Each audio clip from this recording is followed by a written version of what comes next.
We've turned this country completely around. Jobs are up, inflation is down. The unemployment rate remains historically low. The labor market continues to show strength. There are still millions of open jobs across America. The US economy is continuing to add jobs. America is winning like never before. So then why does finding one feel so impossible? Well, because the numbers that track unemployment do not track how hard it is to get hired. In fact, what we have now are two very different job markets running inside the same country. One for people who already have a job, and another for everyone trying to get through the door.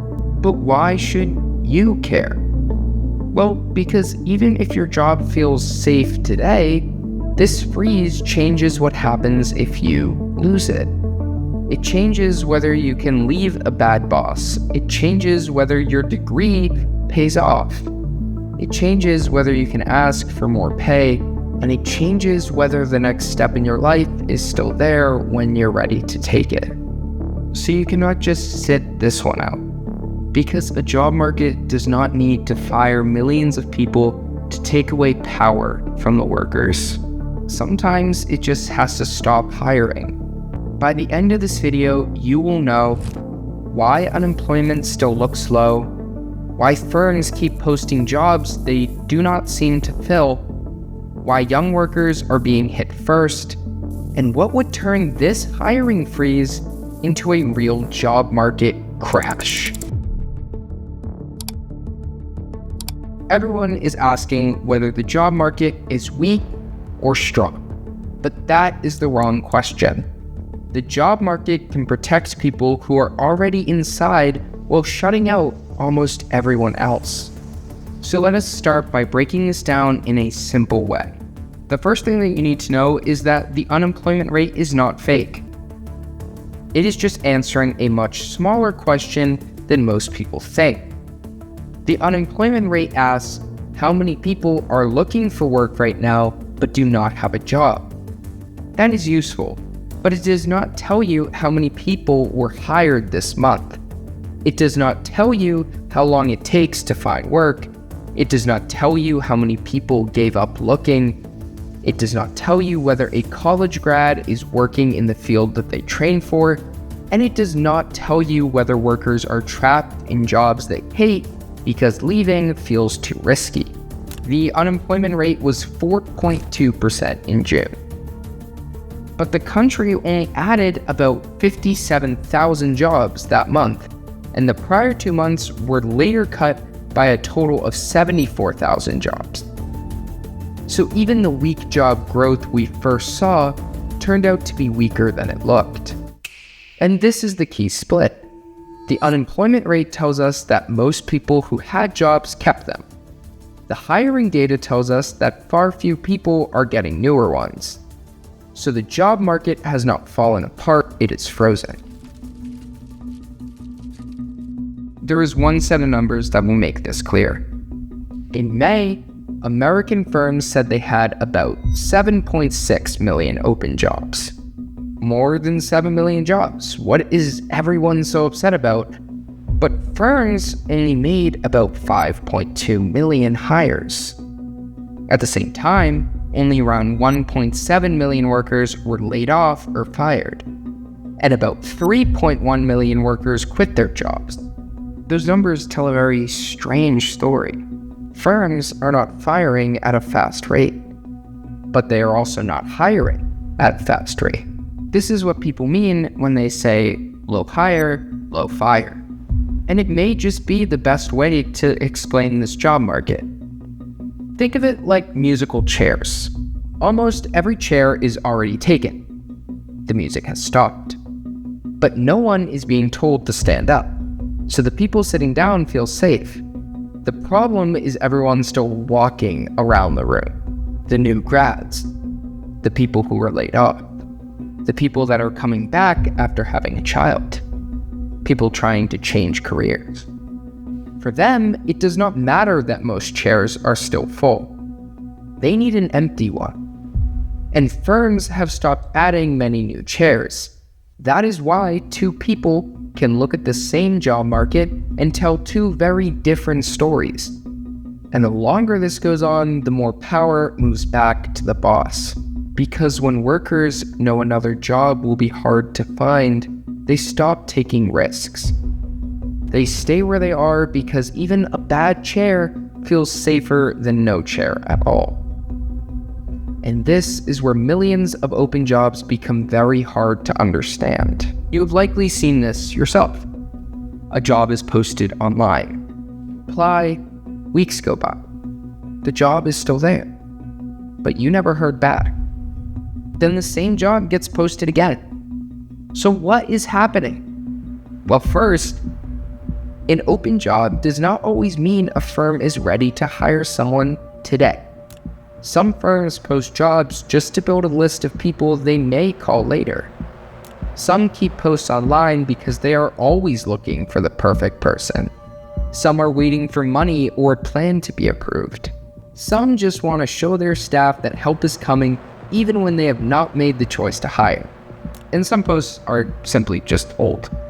But even when the job is real, firms can now afford to wait. During the hiring boom after COVID, firms had to move fast. They had to raise pay. They had to call people back. They had to lower some of their rules. And sometimes they had to hire workers who did not check every box. That power has now flipped. A firm can ask for 5 years of work history for a job that used to train new workers. It can hold 4 or 5 interviews. It can wait for the person who has done the exact same job before. And if that person never shows up, the firm may just leave the job open. That is why the count of open jobs can stay high even when the real chance of being hired feels low.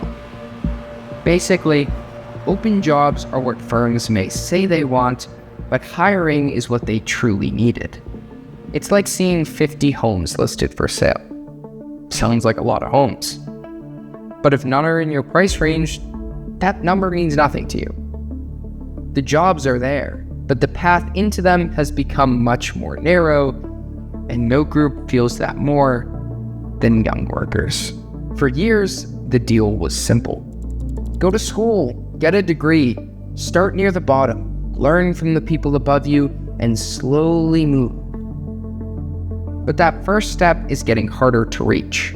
At the start of 2026, the jobless rate for recent college grads was about 5.7%. And around 41.5% were working in jobs that did not normally need a college degree.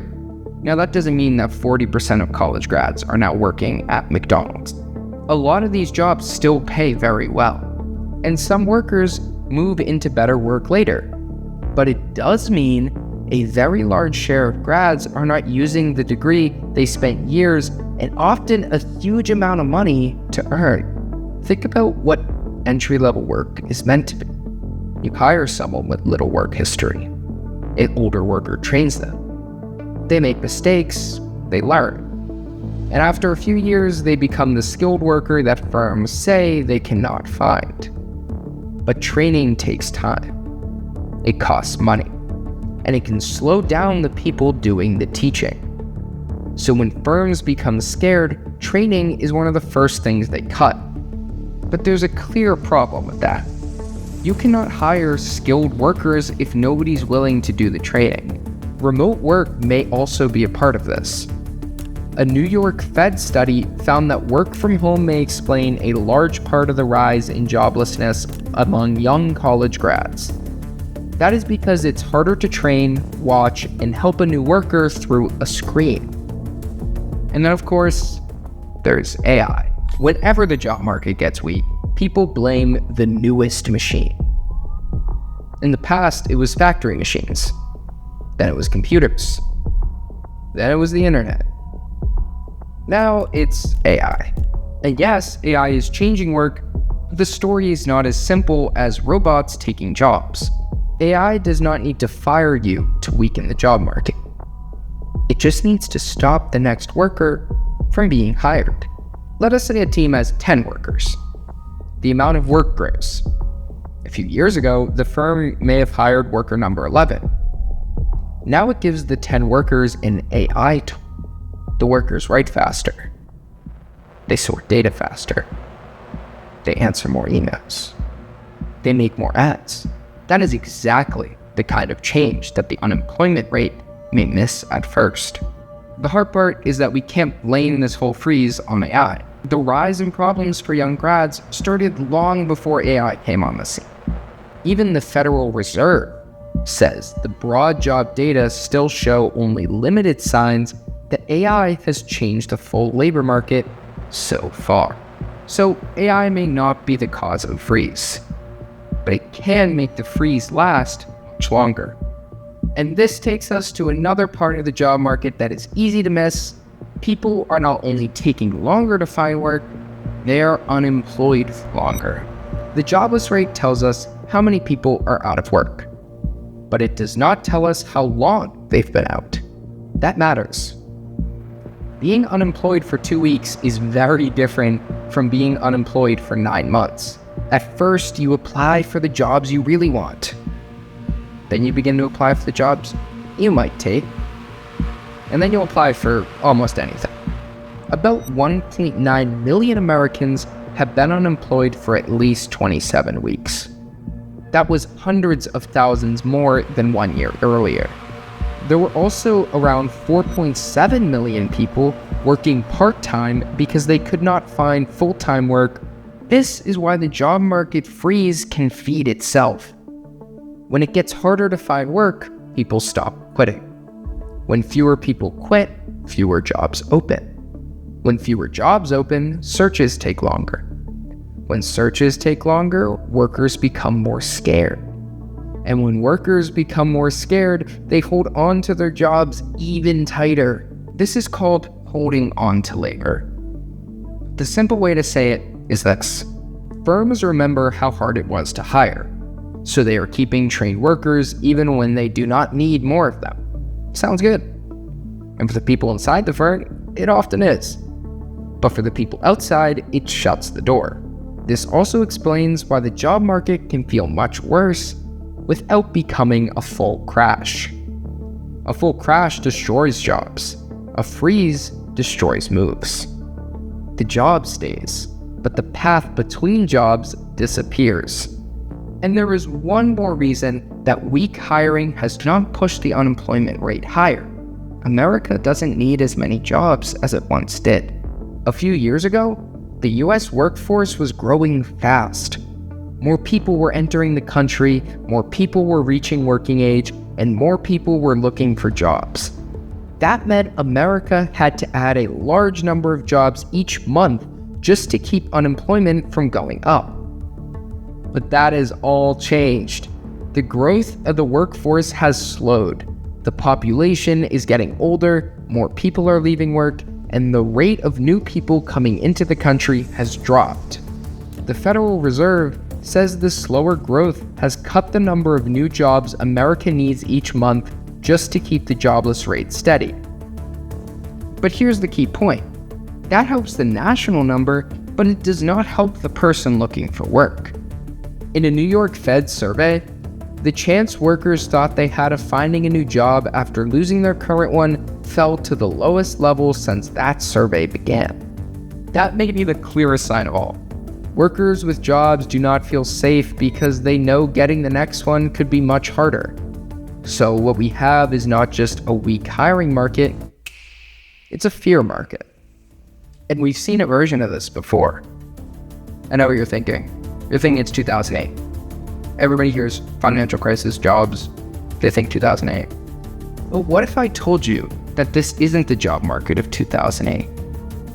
It's the job market of 2001. The closer match of where we are the years after the dot-com crash. In the early 2000s, the economy began to grow again before the job market truly came back. Firms got more work from the workers they already had. Tech and office workers were hit hard, and the country went through what people call a jobless recovery. The economy healed on paper, but hiring took much longer. That is close to what makes today's market so strange. But there's also a big difference. In 2001, the tech bubble had already burst. Today, firms are still spending huge amounts of money on AI, chips, power, and data sites. The new tech boom is still growing, but it may not create enough jobs to lift everyone else. And that leads us to what matters most. What would turn this freeze into a real collapse? The first thing to watch is not job posts.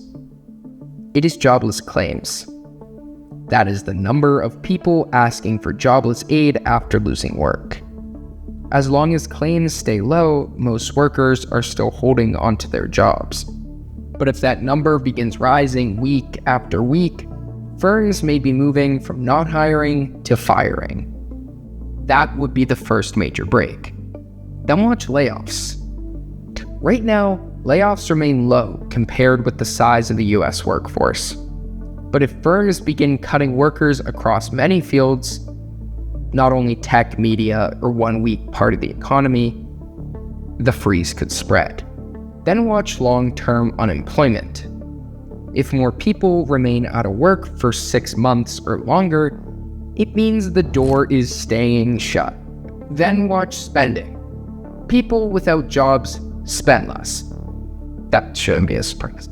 If job losses rise and spending falls, firms lose sales, so they cut more jobs. That is how the crash chain really begins. Finally, watch debt. A worker can live on savings for a while, then cards, then help from family, but that cannot last forever. If missed car, card, and home payments rise together, banks can become more scared, and scared banks make fewer loans, then firms have less cash, and more firms cut jobs, and it just keeps going. If those areas slow at the same time that office, tech, store, and factory work remain weak, there may be nothing left to hold the job numbers up. That is when a freeze becomes a crash.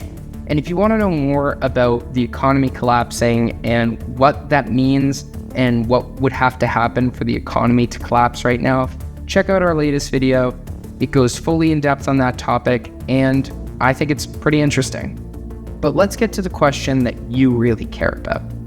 Has America's job market collapsed? For most people who already have stable jobs, no, they still get paid. They still go to work. And many may not feel the freeze at all. But for the people trying to enter, return, or move, something has clearly broken.